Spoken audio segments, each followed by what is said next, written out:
ഈ സർക്കാർ തെറ്റായ നടപടികൾ അനുവർത്തിച്ചതുകൊണ്ടാണ് CPIM തുരുമ്പെടുത്തു പോയി എന്ന് അവർ തന്നെ മേഖലാ യോഗങ്ങളിൽ റിപ്പോർട്ട് ചെയ്യേണ്ടി വരുന്നത്.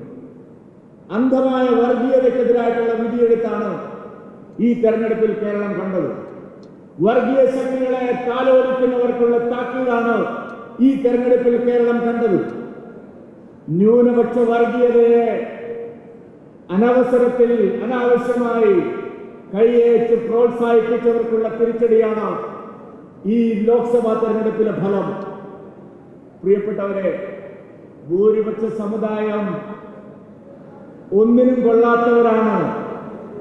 അവർക്ക് സംഘടിത ശക്തിയില്ല, അവർ വോട്ട് ബാങ്കല്ല, അവരെ എന്ത് ചെയ്താലും കുഴപ്പമില്ല എന്നുള്ള UDF-ന്റെയും LDF-ന്റെയും നയങ്ങൾക്കുള്ള ശക്തമായ തിരിച്ചടിയാണ് ലോക്സഭാ തെരഞ്ഞെടുപ്പിലെ ഫലം. ഭൂരിപക്ഷ സമുദായത്തിലെ ഏതാണ്ട് 40% ആളുകൾ പ്രിയപ്പെട്ടവരെ ഇത്തവണ വോട്ട് ചെയ്തത് താമരയിലാണ് എന്നുള്ള കാര്യം നിങ്ങൾ മറക്കണ്ട. ഭൂരിപക്ഷ സമുദായത്തെ ആക്ഷേപിച്ചും അവഗണിച്ചും ആട്ടി ഓടിച്ചും നിങ്ങൾക്ക് മുന്നോട്ട് പോകാൻ കഴിയില്ല എന്നുള്ള കൃത്യമായ സന്ദേശമാണ് ലോക്സഭാ തെരഞ്ഞെടുപ്പ് നൽകുന്നത്. മറ്റൊരു സന്ദേശം കൂടി ലോക്സഭാ തെരഞ്ഞെടുപ്പ് നൽകുന്നുണ്ട്. കേരളത്തിലെ 2 ന്യൂനപക്ഷങ്ങളെയും ഒരുപോലെ കാണണമെന്നുള്ള കൃത്യമായ മെസ്സേജും ഈ ജനങ്ങൾ നൽകുന്നുണ്ട്. ഒരു ന്യൂനപക്ഷത്തിന് എല്ലാ അവകാശങ്ങളും അവരെന്ത് ചോദിച്ചാലും വാരിക്കോരി കൊടുക്കുക.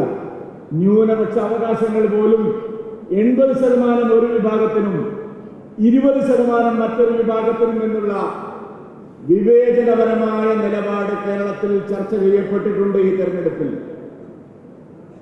ഒരു ന്യൂനപക്ഷത്തെ മാത്രം പ്രീണിപ്പിക്കുകയും അവരുടെ 30% വോട്ടിനെ മാത്രം അടിസ്ഥാനമാക്കി നയങ്ങൾ രൂപീകരിക്കുകയും ചെയ്യുന്ന 7 പതിറ്റാണ്ട് കാലത്തെ രാഷ്ട്രീയത്തിനുള്ള തിരിച്ചടി കൂടിയാണ് ഈ തെരഞ്ഞെടുപ്പിൽ ഉണ്ടായിട്ടുള്ള 20% NDAയുടെ വോട്ട്. ജനങ്ങളെ മതത്തിന്റെ അടിസ്ഥാനത്തിൽ വേർതിരിച്ച് കാണരുത്. ജാതിയോ മതമോ അല്ല, വർഗീയ പ്രീണനമല്ല, എല്ലാ മനുഷ്യരെയും തുല്യരായി കാണണം എന്നുള്ള സാക്ഷാൽ നരേന്ദ്രമോദിയുടെ നിലപാടിലുള്ള അംഗീകാരമാണ് ലോക്സഭാ തെരഞ്ഞെടുപ്പ് ഫലം. കേരളത്തിലെ ജനങ്ങളെ ചേർത്ത് നിർത്തി മുന്നോട്ട് പോകണം, വർഗീയ ശക്തികളെ തുരത്തണം.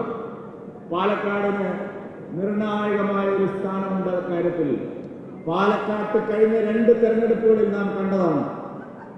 2 തെരഞ്ഞെടുപ്പുകളിലും രാഷ്ട്രീയമല്ല ചർച്ചയായത്, ജനങ്ങളുടെ വികസന പ്രശ്നങ്ങളല്ല ചർച്ചയായത്.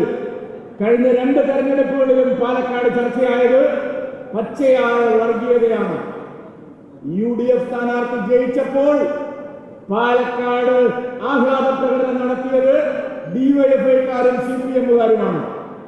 വർഗീയതയാണ് ആ തെരഞ്ഞെടുപ്പുകളിൽ 2ലും കേരളത്തിൽ പാലക്കാട് പ്രതിഫലിച്ചത്. ആ വർഗീയതക്കെതിരായിട്ടുള്ള ജനവികാരമാണ് ലോക്സഭാ തെരഞ്ഞെടുപ്പിൽ കേരളത്തിൽ ഉണ്ടായത്.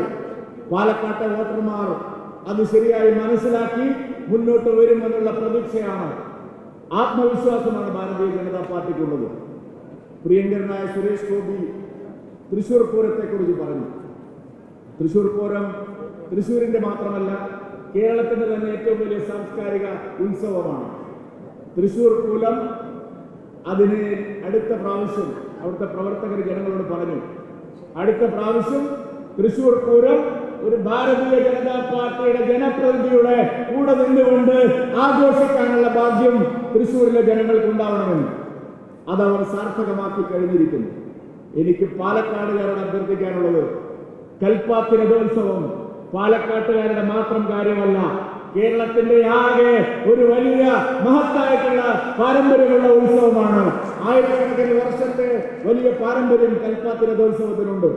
ഞാൻ പാലക്കാട്ടെ പൗരാവലിയോട് അഭ്യർത്ഥിക്കുകയാണ്, അടുത്ത കൽപ്പാത്തി രഥോത്സവം ഇവിടുത്തെ പാലക്കാട്ടെ MLA-യുടെ കൂടെ ആഘോഷിക്കാനുള്ള ഭാഗ്യം ഇവിടുത്തെ വോട്ടർമാർ സാധാരണക്കാർ ഉണ്ടാവണമെന്ന് ഞാൻ അഭ്യർത്ഥിക്കുന്നു.